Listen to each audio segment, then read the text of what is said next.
Pero yung stance mo ha. Okay. Stance, and then yung proper grip, no? Wala mo na. So, wala mo ng bala. So, driver mo na. Driver lang sir. Kasan nyo muna naman ng bala. Oh, so yung bitaw. So, Okay. ayan, wait lang ha. Yung ipit, kasi sir, buti na lang. Mabilis pa yung kamay mo. Kung ipit, yan, abot, pugat ka dyan, ha? So, dito lang, sila, bitaw lang. Kasi ikaw, binalik mo pa, pero nandito ka pa nakahawak. Kaya, kakadating, ano? May ipit ka. Ay, ipit ka dito. So, buti na lang, dito, ha? Bitaw lang, okay? Kung hindi ka kailangan mo. So, hila, bitaw, okay? Sige, hawak. Okay, kasan nyo ulit. Hila, bitaw. So, trigger, finger out. Then, now, so, okay? Yan. So, sige, kasa ulit. Yan. Good. Bitaw. Okay, good. Sige, dalawang kamay. Sige. Sir, practice mo na yung dalawang kamay sir. Freestyle mo, practice mo na. Wala mo ng standard. Yan. Yan. Kaso na, ano na eh, wala na. Nag-load ka na. So, diretso na yan. Okay? Sige ba, parang try nyo kalabit eh. Okay, live na yan ha. So, live na po yan. Okay, sige. So, dahan-dahan. Firing ha. Patay nga. Okay. Okay, dito, side. Dahan-dahan. Kalabit, sobrang smooth. Huwag nyo ipasok lahat ng daliri. Yung huling daliri, igitnaan nyo lang. Dahan-dahan, huwag mong pigilin. So, dahan-dahan lang. Kung may anticipate, dahan-dahan lang yung kalabit. Huwag mong biglayin. Side lang. Yun lang.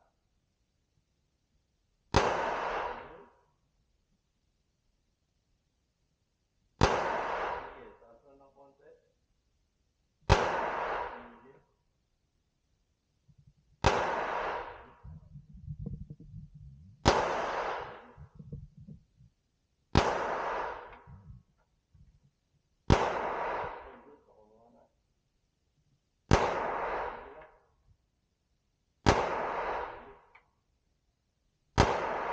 Okay, now release magazine.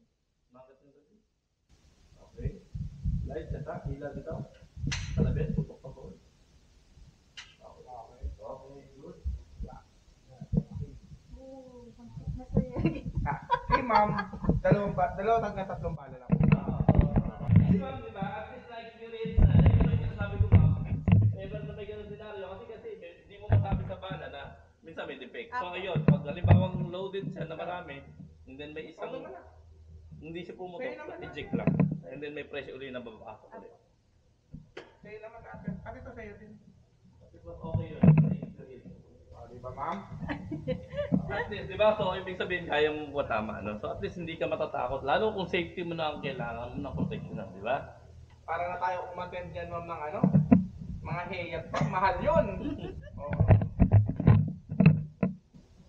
Okay, ano talaga ma'am, ito importante to. Cardinal rules kasi. Yes. So, Once na ano natin, so.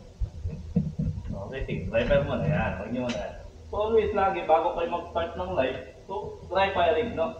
So, at least, parang sa basketball, di ba? Bago mag-start, shooting ka muna. So, parang ganun lang rin yan. So, number one, siyempre, pinapamiliarize din yung alay ng sight. So, hindi kasi, sayang naman kasi pagpuputo kasi hindi rin agad tatama na makaya. At least, napipin mo muna, no? So, nakakapag-warm up ka muna, okay? So, yun yung purpose ng dry firing natin, okay? And then, yung start, ayusin din. Okay, good. So, sight alignment, and then yung squeezing, lambot lang, sobrang smooth lang. Ang titignan mo lang yung sight, pointing nyo sa target. And then, gaanan mo lang, hindi mo siya kailangan biglain. No? Kasi pag bigla mo, may tendency bumaba, and then, or umalim, no? So, kaya humila mo, ito lang. Wala nang tension yung wrist. Kasi minsan, puputok na, pero yung wrist mo bumababa, no? So, ang tama mo na tulad, tinitiglo. Kahit nakadiretso, kahit yung sabihin na, nag-anticipate ka pag pulit down ka, no? So, kaya yung pulit tama ilalim, no? So, dapat wag, relax lang. Kung ano na yung side mo, ito na lang ang gagalaw, wala nang tension mo dito. Okay? Kumbaga parang nakagato na siya, ito na lang. Okay? Sige. Try pa yan. Importante yan, sir. Kung hindi ka nagpupulsyon ng bala, at least napapamiliarize mo yung baril mo. Okay? So, mga 3 times, 5 times, mas okay. So, okay lang naman, no? Kasi nakikita mo kung gumalaw ka. Baril, okay, may luto. Kala ko tayo. Sige. Wala tuloy ako.